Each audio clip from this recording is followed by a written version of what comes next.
Head of Business Development at H&H, an employee engagement agency and lead sponsor of this inspiring event.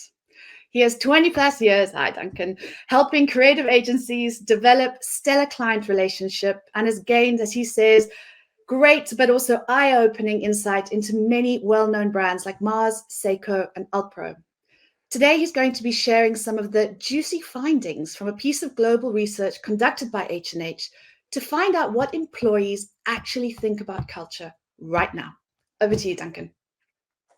Thank you, Jane. Hello, everyone. I hope you're enjoying the event. Thank you to Inspiring Workplaces for having me. My first question is there anyone there? Because the Prime Minister in the UK has just resigned, so I'm hoping that some people are still watching, but I'll carry on. So yeah, H&H have commissioned a piece of research to find out what employees are thinking about right now, and the focus on that piece of research is culture. So we're going to share some, I'm going to talk you through some findings, and we had a wide-ranging piece of quantitative research that went out, and actually I'm only going to be able to pull what I think are the key findings that came from that research are the ones that I'm going to be able to share with you in this sort of time scale. You know, it's going to take about 20 minutes, and you might be wondering, you know, why have we done this? Why have we actually gone out and spoken to employees about culture? We all know that a lot is written about culture, and we read a lot about it all the time. There's so much said about how to define culture, how to develop it, how to strengthen it and improve it. And we have lots of conversations with our clients all the time, you know, about, you know, what the type of culture that they work with. Is it family orientated? Is it work hard, play hard? They come to us with challenges around, you know, that their culture they feel needs to be developed or reinvented. And you know, so it's a huge topic, as we all know. But what we found what we do find when we read about it is it always seems to come from the perspective of the management team, or from leadership, or from managers. So you get to hear that perspective. We wanted to actually dig a bit deeper into this and actually talk to employees and find out what they think of culture and actually what it means to them. So that was really the driving force behind the piece of research that we conducted. So what did we actually do? We spoke to 1,500 employees, and we asked them about organizational culture and what it means to them. All of these employees work for large organizations in a wide range of sectors and industries. And we looked at a number of different regions across EMEA, APAC, and the Americas, and with a diverse mix of ages, genders, and levels of seniority. So it was a robust piece of research. And 5 key insights that I've pulled out for this session, and here they are, the ones that I want to share with you. So just running through them. Employees are rebuffing edicts from the top. So what I mean by that employees are starting to, or continuing to, ignore messages and dictates that come from the top of organizations. The second insight I'm going to talk through is the power of individualism. And it's starting to break up the ethos of collective culture, that whole idea of the one unified collective culture. The third insight is that trust comes from familiarity and closeness. So bear in mind when developing comms, internal communications, consider those channels and how you get to the people. And I'll talk through that in a bit more detail. The other insight I want to cover is this: that we all know there's a desire for two-way dialogue within organizations between management and employees, but it does potentially come with a bit of a sting in the tail. And then finally, what we found from the research is that location is not a barrier to connecting with culture. So that was the final insight. So I'm just going to jump into the first one. So I picked out a statement, something that we put to the employees in the research, and that was that now more than ever, it should be up to employees to create a company's culture, not a few board directors. And 66% of employees agreed with this idea.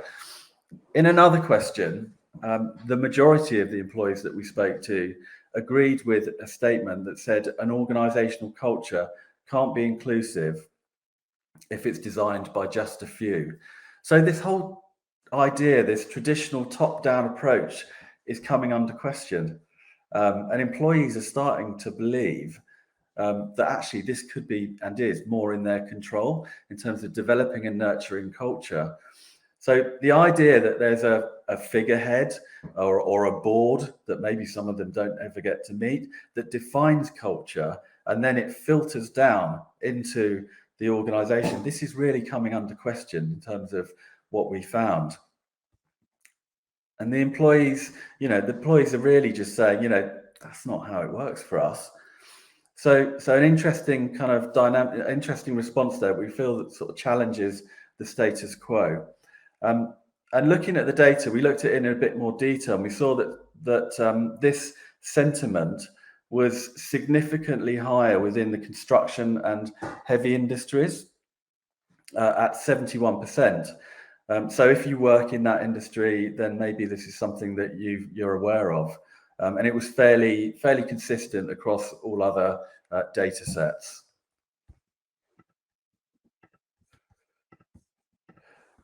The next insight is, this was a question around diversity of personalities and the idea of a single culture. And 60% of respondents agreed with the statement that it's better to celebrate diversity of personalities rather than one defined organizational culture. And in another question, over half of employees agreed with the point, having a defined organizational culture suggests we're all the same, that we all behave and work in the same way. So individualism is starting to break up the idea of this classic one culture collective. We know diversity and inclusion are very much top of the agenda and of our age, and so important that we focus on this area. Never before has it been the case that we've had to kind of put the emphasis, and quite rightly so, because people are starting to say, don't tell us how to behave or think. Let us decide. We're individuals. Let us decide. So according to our respondents, that kind of long promoted that idea of this sort of unified organizational culture is really starting to feel a bit out of date. And then again, looking a little bit more detail into the sectors, it was this sentiment was felt most strongly within IT and telecoms. So if you work in that sector, maybe you can relate to that. And we started to look into this in a bit more detail and explore it. And we came across a British anthropologist called Robin Dunbar. So many of you may be aware of him. He studied the formation, or does study the formation of groups in non-human primates. And applying what he learnt to humans, he concluded that there's a maximum size beyond which smaller groups then break away and create their own culture. And that number is 150 people. So if you look at the visual that on the left-hand side of the slide, starting with our closest loved ones, let's say immediate family, and then extending to who we would consider as good friends, and then wider groups of friends who we still know well, and then even wider groups who are still meaningful contacts. Robin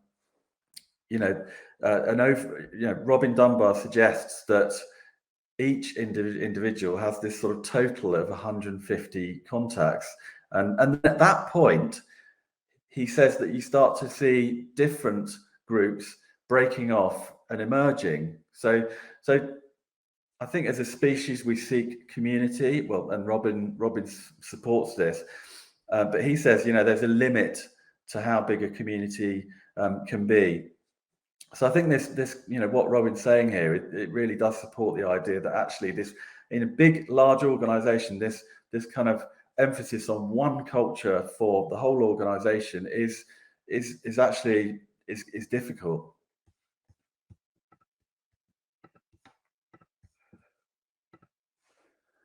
So silos, if we could call them, maybe they're not such a bad thing. If we think about this, these kind of mini cultures, these groups, people can feel more willing to express feelings and ideas and feel more connected in these kind of smaller groups, as long as they're unified by a central purpose or belief for the organization that they can connect with. It doesn't necessarily matter that they are working in smaller groups. It's allowing tribes to develop within the workplace. It's about allowing people to find out how they work best and who they work best with, and making them feel as comfortable as they can be. And that can be a strength.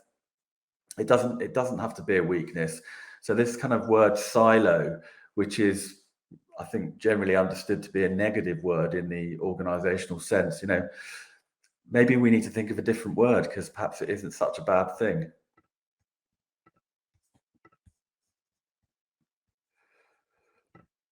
So we then asked the question around trust. Surely a fundamental pillar to any strong and successful culture. And the question was, who do you trust in your organization to keep you informed? And what we found might surprise you. So the top ranking responses to that question were friends, peers, and word of mouth from colleagues.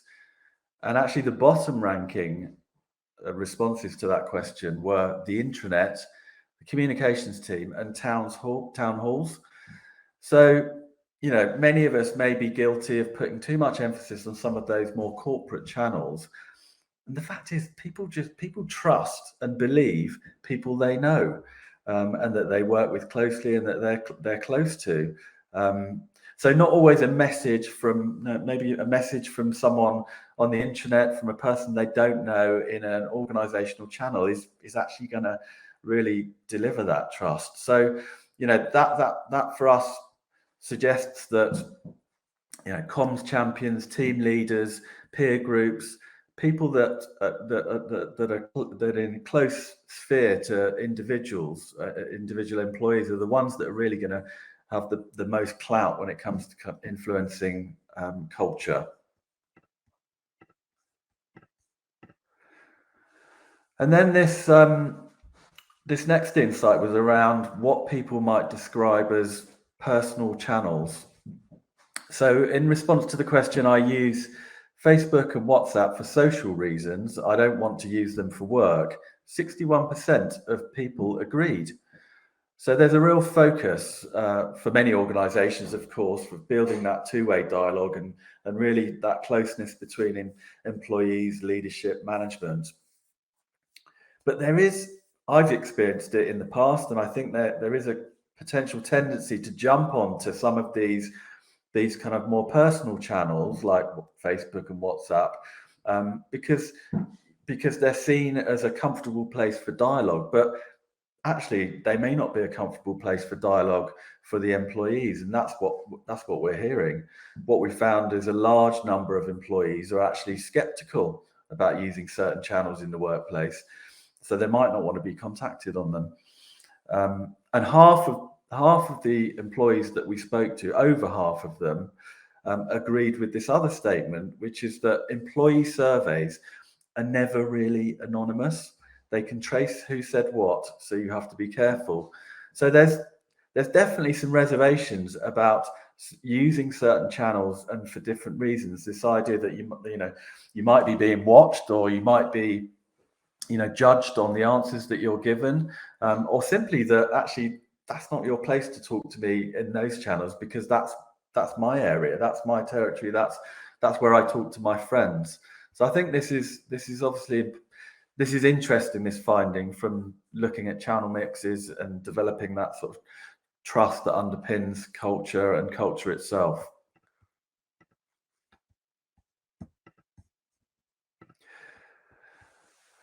Then we finally the insight that we pulled out is one that we asked about location. So a really important insight. I'm sure you'll agree in this kind of era of virtual, remote, and hybrid working that we all find ourselves in, or many of us do. And what we actually found is that location or proximity isn't actually as important as we might think. So 69% of employees agreed with the statement, the ability to engage is not about location. If the message is wrong, employees can ignore it wherever they are. Now, this is interesting, I think, because I speak to a lot of clients, and we have these conversations, and they say things like, "I'm really worried about the culture in our company. It's a problem for us that most of our employees are only coming into the office very occasionally. Many of them are working remotely, and the culture is suffering. It's dissipating. It's fading. We're starting to lose the center ground of our culture." There's this drive to try and get people into the office because that's going to resolve the culture and that's going to make the culture much stronger. My own experience at H&H as a new employee during lockdown is that actually I agree with the findings from the research. So I work remotely. So as I say, I joined in lockdown and I work remotely, and I still work remotely, visiting the office occasionally. And for me, the culture of H&H was so clear from the start. When I read the job ad, the interview process, the induction process, the first 3 months when I was getting to know my new work buddies and getting to know everyone who works at H&H, it was just crystal clear. And to be honest, we hear this time and time again from new people who join H&H that they say, "Oh, it was so clear. I'm really clear about the culture, and that was one of the things that drew us to the agency." And that's really, I think that's testament to the strength of the culture at the place. But also, most of us are working remotely. It's not having an impact. It's certainly not for us.